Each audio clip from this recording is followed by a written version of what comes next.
Any questions or comments? I won't promise to answer anything, but if you want to bring up a, yeah.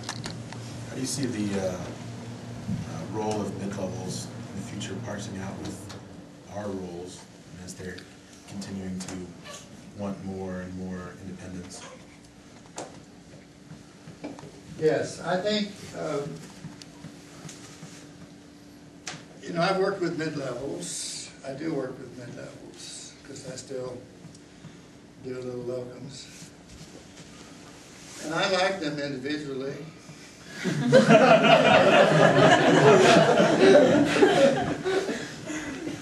But one thing I find is that every history and physical they do, it sounds like every other history and physical they do. I'm using this as an example. They have not yet been able to assume the kind of responsibility for patient care that you are legally obligated to assume. They don't take the same risk that you do. They work under different rules. Now, they're very good at following orders and following protocols, but when I look, you know, they really don't take histories. They do physical exams. And every normal physical exam sounds like every other normal physical exam. That's one of the things about electronic medical records. We've gotten rid of illegibility, but we've got a lot of lies. You know?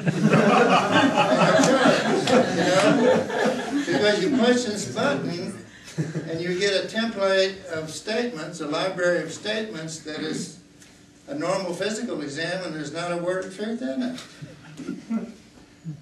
You know, I've seen these, even in the same practice, where one guy has got, you know, you can upgrade your coding by making your records look perfect, but that doesn't make them true. I see this in occupational medicine. I'm going a little beyond now, but you know, if you come in with a leg injury, let's say a knee injury, you get all these questions about the knee joint, all the things to remind you, and when your record is through, it looks like you've done a complete history physical, and you haven't done it. So what I'm saying is the mid-levels are not a threat to what I think I do, and want to do, or thought I was doing. But I don't hate them, and I don't mind them following some protocols and maybe even having some prescriptions that they can authorize. But if they want to take my job, they ought to learn how to take the responsibility that I take, which I assume that I'm taking a 24-hour responsibility for somebody in my practice. I don't see them doing that. I don't see nurses doing that. I don't see any employed people doing that, actually. The 40-hour week is not what I thought I was all about. Now, I don't consider myself to have been abused by medical practice, ever. I never dreaded to go to the office. And I think, you know, if you have a practice and not just a population, your practice kind of takes care of you.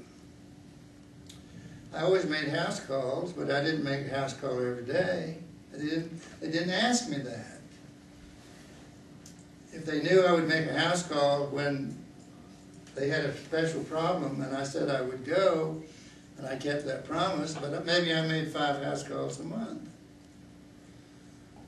Well, that wasn't bad. And your practice will look after you and your welfare if you have the right kind of practice. And I've seen some models of this that are really working. You know, there are some models now of a single doctor in the office without any hired personnel, doing everything, using the cell phone for intake. And I talked to a doctor who's about 60 years old over in Fraser, Colorado. He's running His business model is based on seeing 2.5 patients a day. And he's seeing 16 patients a day. And he has no employees. And it's working. And he works in ski country, you know. He's the only thing he's got in his office is an x-ray, and he can draw blood. And he does have his own electronic medical records. But I'm saying there are other than corporate models of group practice that will work.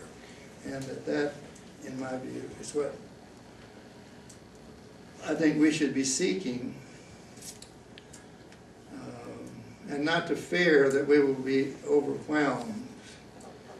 What you want to pray for is that you will just be whelmed. You don't want to be underwhelmed. But, you know, it used to be we were criticized for seeing too many patients a day. And probably that had some truth to it. But who's seeing too many patients a day now? The dermatologists are seeing 80 patients a day. They carry their little antifreeze in their shoulder holster. They can spray you in 10 seconds to get rid of your actinic keratosis. Charge you $200. We're not seeing 80 patients a day. We're probably seeing 20 to 25 patients a day. I saw 30 to 40 patients a day in the 12 years that I was in a partnership practice. But I had a day off a week. We alternated Saturday and Sundays. We delivered babies. I didn't deliver, 100 babies a month. We delivered maybe 50 babies a month. That was 2 of us. So